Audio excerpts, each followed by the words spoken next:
وہ رانا ثناءاللہ کے بقول ان کی مہربانی کہ انہوں نے وزیر اعظم بننے کا فیصلہ نہیں کیا، اگر وہ وزیر اعظم بننے کا فیصلہ کر لیتے تو ہم شاید اس سے روک نہ پاتے، لیکن چونکہ عمران خان تنقید کا نشانہ بناتے ہیں اور عمران خان کہتے ہیں کہ یہ جو کچھ ہو رہا ہے یہ محسن نقوی کرا رہا ہے، اور پنجاب کے اندر بھی جو کچھ ہوا وہ محسن نقوی نے کروایا، اور اس میں کوئی شک نہیں ہے۔ محسن نقوی نے اپنے نگران حکومت کے دور کے اندر پنجاب میں جس طرح سے پنجاب پولیس کو استعمال کیا، جس طرح چادر چار دیواری کا تقدس پامال کیا گیا، جس طرح سیاسی جماعت کے اوپر ایک قیامت ٹوٹی، وہ تاریخ کا حصہ ہے۔ محسن نقوی کا کردار کوئی تاریخ میں اچھا کردار نہیں یاد رکھا جائے گا، اور مسلم لیگ نون محسن نقوی سے کتنی خوش ہے یہ سب کو پتا ہے، تحریک انصاف کتنی خوش ہے، وجہ کیا ہے؟ محسن نقوی کی کیا کمپیٹنسی ہے کہ اچانک پورا سسٹم اس کے ہاتھ میں چلا گیا ہے، سوائے اس کے کہ وہ اس وقت جو ملک کی طاقتور ترین شخصیات ہیں ان کے وہ قریب ہیں، یا ان کا دست شفقت ان کے پاس ہے، یا وہ ان کے نمائندے ہیں۔ یعنی محسن نقوی ہو گیا، انوار الحق کاکڑ ہو گیا، سرفراز بگٹی ہو گیا، یا پھر فیصل وابڈا ہو گیا، یہ ایک ہی قبیلے کے فرد ہیں، کوئی ایک ہی ان کے اوپر دست شفقت ہے، کہنے کو یہ سارے آزاد ہیں، لیکن یاد رکھیے گا کہ محسن نقوی پاکستان کے اندر ایک گالی بن کے رہ جائے گا، محسن نقوی کے ساتھ کوئی کھڑا نہیں ہونا چاہے گا۔ تو خیر وہ واپس آتے ہیں، بات تھوڑی آگے چلی گئی ہے۔ محسن نقوی بھی آج سٹیڈیم کے اندر پہنچے، تو اب ظاہر ہے کہ جب محسن نقوی آئیں گے تو سٹیڈیم میں کیا ہوا، کیا وہ پبلک والے کسی انکلوجر میں آئے، تو ظاہر ہے وہ وہاں پہ نہیں آئیں گے۔ جو سٹیڈیم کے اوپر ریلیز عمران خان کے وہ پوسٹر چلا رہے ہوں، اور اگر ان کو یہ پتہ چل جائے کہ محسن نقوی ہمارے درمیان میں ہے تو محسن نقوی کا کیا حال کریں گے، یا کیا نعرے بازی ہوگی، کیا رد عمل ہوگا، یہ سب باتیں جانتے ہیں۔ تو ظاہر ہے جب آپ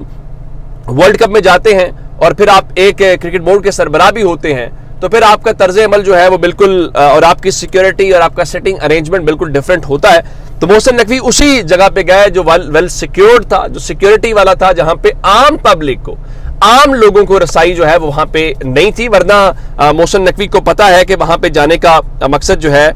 کیا ہو سکتا ہے اور کیا کچھ وہاں پہ چیزیں ان کو دیکھنے کو مل سکتی ہیں۔ تو اب یہ تو ہو گئی ایک چیز جو ہے ہمیں دکھائی دے رہی ہے۔ دوسرے نمبر کے اوپر چل کے چونکہ تحریک انصاف بھی اس وقت ایک الائنس بنانے جا رہی ہے،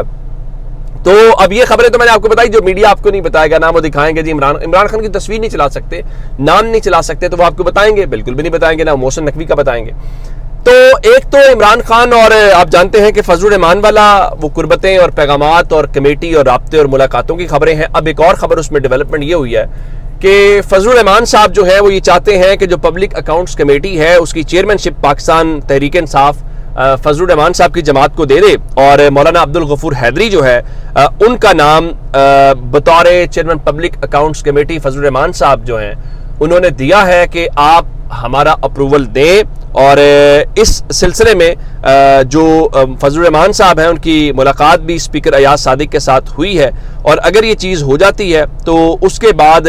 ایک معاہدے کی صورت میں ان کا جو اعلان ہے وہ بھی ہو سکتا ہے، اور اس سے بات آگے چل سکتی ہے۔ تو خیر یہ تو ہو گیا معاملہ ایک طرف والا۔ دوسرے نمبر کے اوپر ایک اور ڈیولپمنٹ جو ہوئی ہے وہ بلوچستان سے ہے، اور بلوچستان کے اندر بھی ایک اپوزیشن کا جو الائنس ہے وہ بنا ہے۔ وہ الائنس اس میں تحریک انصاف یا فضل الرحمان صاحب کا تو کوئی تعلق نہیں ہے، لیکن بہرحال جب الائنس بنتے ہیں تو اس کا مطلب یہ ہوتا ہے کہ حکومت کے خلاف بہرحال کہیں نہ کہیں تحریک بھی چلنے جا رہی ہے، اور لوگ اس کو قبول نہیں کر رہے۔ بلوچستان کے اندر جو 6 جماعتیں ہیں ان کے اتحاد کا آغاز ہونے جا رہا ہے، جس کے اندر عوامی نیشنل پارٹی ہے، پی کے نیپ ہے، اور اس کے بعد نیشنل ڈیموکریٹک موومنٹ ہے، جے یو آئی ہے۔ اب جے یو آئی کون سے والی ہے یہ بھی دیکھنا پڑے گا،